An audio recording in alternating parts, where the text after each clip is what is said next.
Le débat de Via Grand Paris au Salon des maires d'Île-de-France vous est présenté par Essonne Aménagement et Nacara.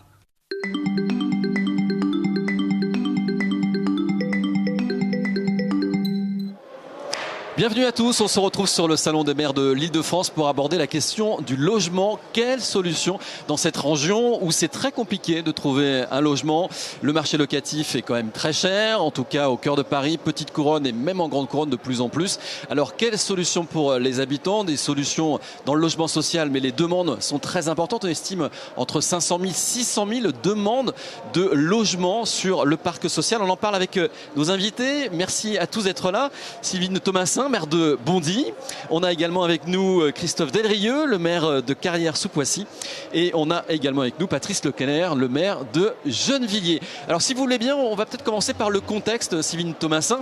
Sur Bondy par exemple, c'est un vrai sujet cette question du logement. Vous avez des habitants qui frappent à la porte de la ville, vous tenez des permanences comme tous les maires, et qui vous disent on n'arrive pas à se loger, mon enfant aimerait rester sur la commune parce qu'il s'y plaît, mais il ne peut pas.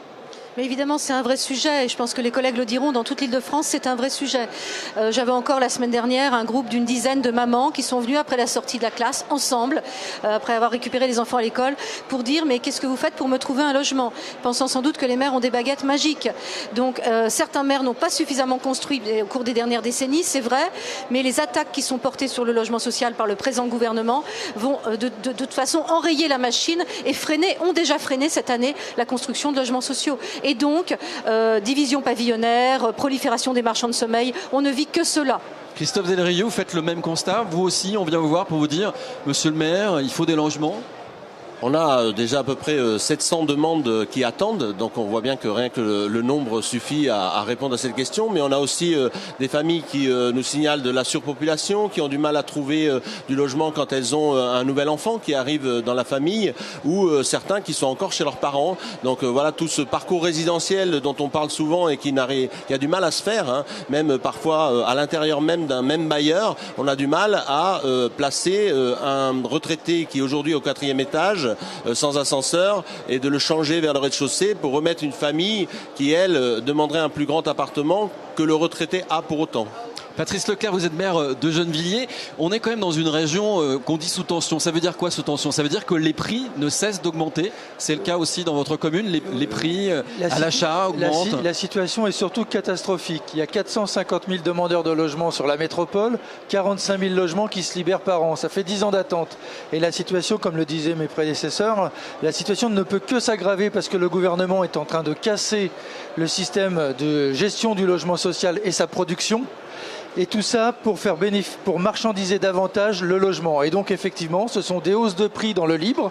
C'est-à-dire qu'avant, quand j'étais jeune, le loyer c'était 15% de mon revenu.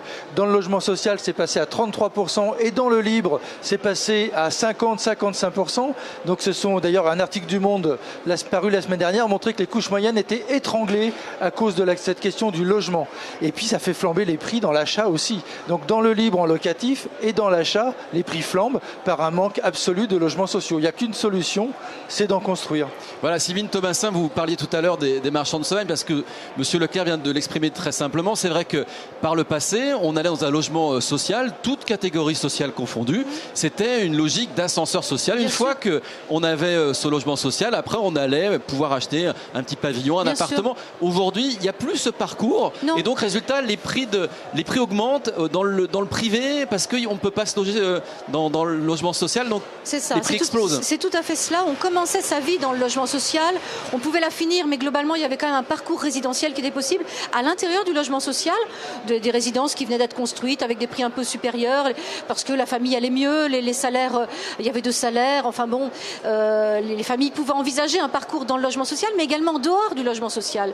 Ils achetaient un petit appartement, ils achetaient même un pavillon. On a connu ça pendant des décennies dans nos villes. Aujourd'hui, c'est bloqué. Mais pourquoi c'est bloqué? On n'arrive pas Alors, c'est bloqué du fait du prix des loyers dans le privé, du fait du prix de l'accession également, hein, sur notre région Île-de-France et notamment sur la zone dense qui est la métropole du Grand Paris. Et puis, évidemment, également le niveau de vie, le pouvoir d'achat. Tout cela, c'est quand même énormément restreint ces dernières années. Le Donc chômage. la clé, en fait, si on comprend bien, c'est vraiment la construction Oui. de davantage de logements. Plus on Oui. construit de logements, plus des gens vont pouvoir accéder Oui. à ces logements et donc ça va faire baisser Tout à fait. les prix dans le privé. Il faut construire massivement pour permettre en effet de ne plus avoir de marchands de sommeil. En fait, c'est l'offre et la demande, comme partout. Et donc, si on construit massivement du logement social, on va pouvoir remettre en marche le système, ne plus avoir ces coûts prohibitifs à la location dans le privé ou à l'achat. On va pouvoir apaiser un peu le système et donc pouvoir remettre le système en branle de façon à ce que les gens puissent petit à petit, avec l'encadrement des loyers aussi, pouvoir accéder à d'autres formes de logement que le logement social. Mais d'abord, il faut commencer par cette base de la pyramide qui est une construction massive de beaux logements sociaux. Alors, construire des logements, est-ce que vous y êtes tous prêts ?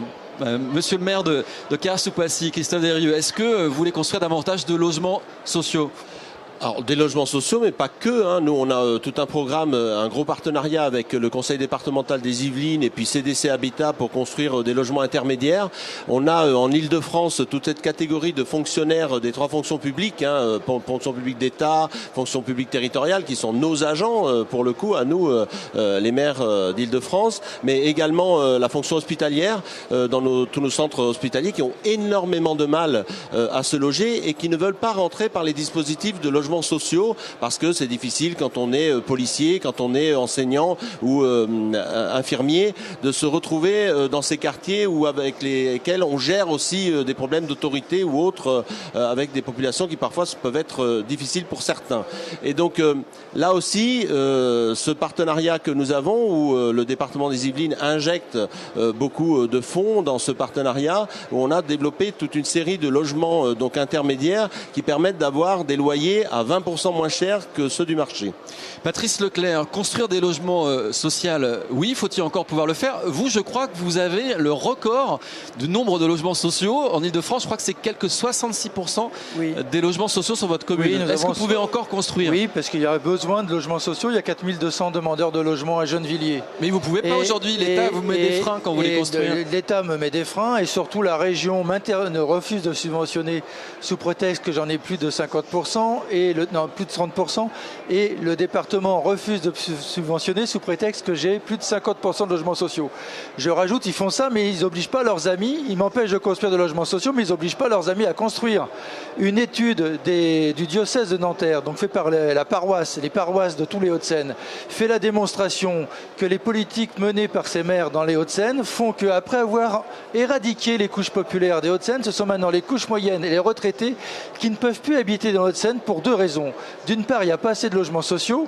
D'autre part, les coûts pour l'achat sont trop chers. Ce qui fait que les gens qui achètent à Gennevilliers aujourd'hui sont des gens... Parce que la conséquence, c'est pas que sur le logement social, c'est aussi sur l'habitat et sur l'achat. Les gens qui achètent à Gennevilliers, ce sont des gens de Rueil, de Clichy, de Paris, de Colombes et d'Asnières qui ne peuvent plus acheter dans leur ville. Ce sont ces jeunes couples de classe moyenne qui ont besoin d'une pièce supplémentaire. Et ça fait augmenter qui sont chassés les prix de leur chez ville. vous.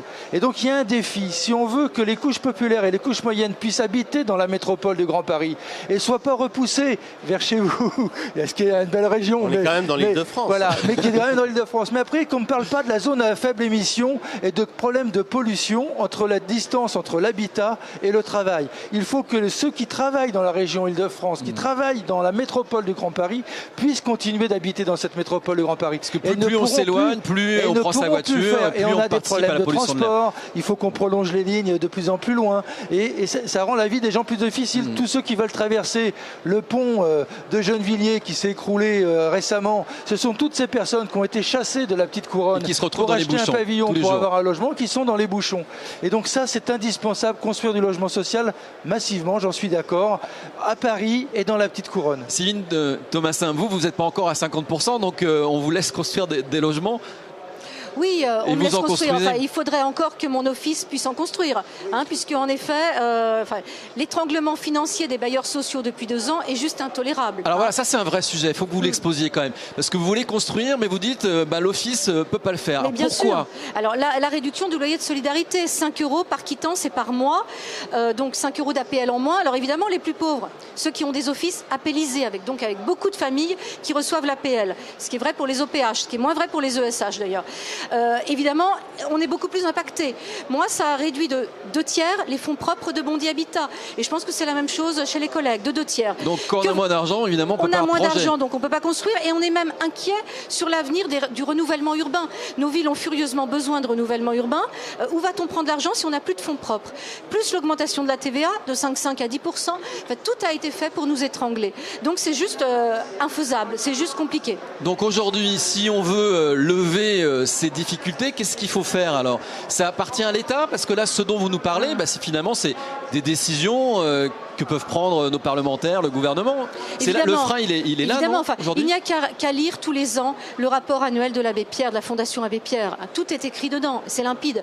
Moi, je sais qu'en janvier 2007, j'ai vu beaucoup de larmes de crocodile de la France entière et de nos parlementaires, quelles que soient les opinions politiques, pour pleurer l'Abbé Pierre et saluer le magnifique combat qui avait été le sien pendant des années pour résorber les bidonvilles et pour permettre aux gens les plus modestes d'accéder à la lumière, au confort. Bon, il n'empêche que 12 ans après, les larmes de crocodile, j'aimerais bien qu'il y ait des actions. Or, c'est juste l'inverse qui est en train de se faire. Alors, qu'est-ce que vous demandez? On va peut-être demander à Christophe Zellerieux, maire de Carrières-sous-Poissy, qu'est-ce que vous demandez pour pouvoir permettre la mise en chantier plus rapide et plus importante de logements? Je pense que la mise en chantier, elle existe, mais on parle beaucoup de nombre. Mais à un moment donné, j'aimerais qu'on parle aussi de la qualité des espaces qu'on donne. Aujourd'hui, on avait voté en France un minimum de 9 mètres carrés à l'époque de manière législative pour donner de l'oxygène aux chambres de bonne sur Paris qui pouvaient du coup être louées. Je remarque que ce 9 mètres carrés minimum, c'est devenu un peu un standard aujourd'hui dans les logements qui sont livrés. Et quelles conséquences? À quelles conséquences? C'est comment mettons un enfant avec son lit, son bureau, ses jouets dans 9 mètres carrés. C'est pas si évident que ça pour nous qui avons connu des logements dans les années 70 ou même 90 où on avait plutôt du 10, du 11, du 12 mètres carrés pour une suite parentale. Aujourd'hui, on a une suite parentale à 10 mètres carrés dans à peu près tous les logements neufs. Donc on parle beaucoup du nombre, on parle beaucoup notamment de ce coût, et ce coût-là, il a aussi des incidents. La cuisine a complètement disparu.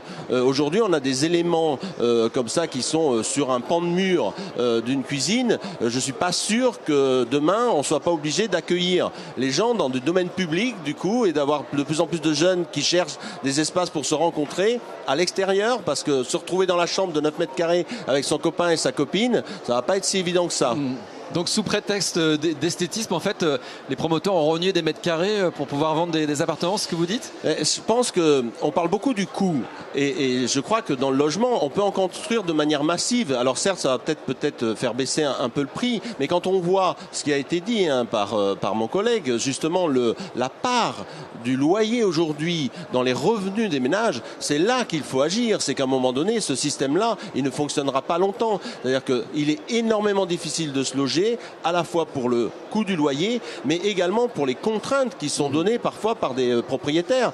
Moi, j'ai dû intervenir moi-même son logement, de devenir propriétaire. Moi, j'ai dû intervenir moi-même en prenant mon téléphone pour loger un agent de la commune qui gagnait à peu près 2000 € par mois. Donc, on ne peut pas dire qu'il n'avait pas un salaire à peu près correct, quelqu'un qui vivait seul et qui avait une caution. Et pourtant, la personne ne voulait pas lui fournir le logement. Donc, c'est là aussi qu'on peut se dire qu'il faut agir à tous les niveaux pour que enfin, en Ile-de-France, on puisse se loger correctement sur les volumes, mais aussi financièrement correctement. On arrive au terme de ce débat, Patrice Leclerc. Donc, si on comprend bien, c'est quantité de logement et qualité de logement.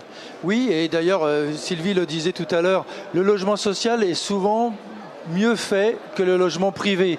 Pour une raison simple, c'est que l'entretien du patrimoine dans le logement social, le bailleur sait que c'est lui qui va l'assumer. Que le promoteur qui vend, c'est pas lui qui va l'assumer, c'est la copropriété. Et en général, le logement social est mieux fait, de meilleure qualité et plus facile à entretenir. Deuxième aspect, il y a des solutions. Il y a 2 milliards d'euros par an qui vont dans les emprunts Pinel, dans ces niches fiscales pour construire du logement privé. L'aide à la pierre qui permet de faire baisser le prix des loyers était sous Sarkozy de 800 millions, sous Hollande de 500 millions, sous ce gouvernement de 80 millions. Il faut rétablir l'aide à la pierre. C'est le moyen d'aider les offices HLM et les bailleurs sociaux à construire et c'est le moyen pour faire baisser le prix des loyers.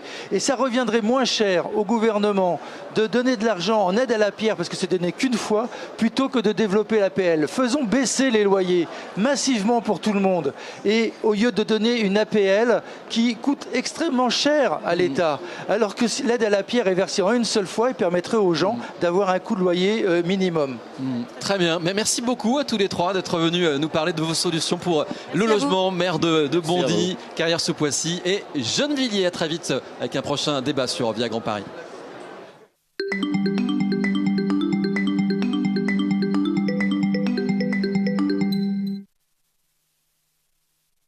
Le débat de Via Grand Paris au Salon des maires d'Île-de-France vous a été présenté par Essonne Aménagement et Nacara.